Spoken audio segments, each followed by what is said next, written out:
Je crois qu'en introduction, ce qu'on peut dire, c'est que le département du Pas-de-Calais est un département pluriel et qui revêt toutes les opportunités que l'on peut connaître sur l'économie nationale. Donc si je fais un tour avec vous de ce département et je pars de Hénin-Beaumont, on est à côté de la 1 et là je pense qu'on a des vraies opportunités en termes de transport, logistique, même s'il y a d'autres secteurs.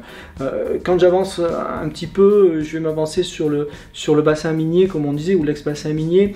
Là, nos opportunités, elles sont sur tout ce qui est bâtiment, tout ce qui est rénovation, mais aussi, bien entendu, sur le numérique, les transformations numériques.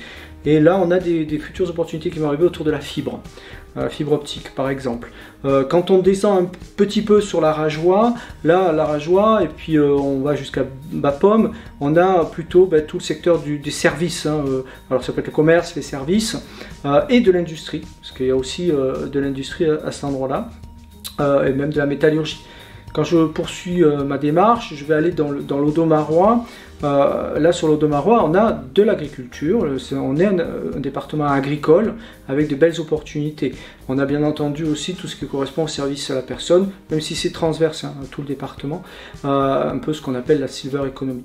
Quand on a aussi bien entendu des industries sur l'Audomarois, je fais référence à l'industrie verrière, mais aussi la cartonnerie. Quand je poursuis mon chemin, je vais vers le littoral. Et là, sur le littoral, on a à la fois le Calaisis qui était organisé plutôt sur le transport transmanche, donc avec un questionnement sur comment ça va évoluer. On a la pêche à Boulogne. Et on a le tourisme plutôt sur Berck. Ce sont des secteurs qui aujourd'hui sont les plus sur lesquels on a du mal à voir comment ça va se passer, et pas tant qu'avec la crise Covid, mais plutôt aussi avec le Brexit.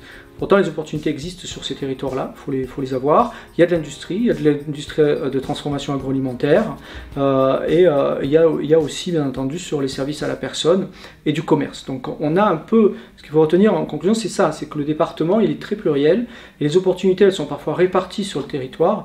Donc je pense que s'il y a un conseil à donner, c'est celui d'ouvrir notre champ de regard sur l'ensemble du département, sachant que du coup, notre métier à nous, c'est aussi de vous aider ou d'aider une personne à pouvoir se former, et on a des moyens de formation aujourd'hui, et on reprend toutes les formations professionnelles pour faire des transitions professionnelles qui vous permettront de saisir ces opportunités.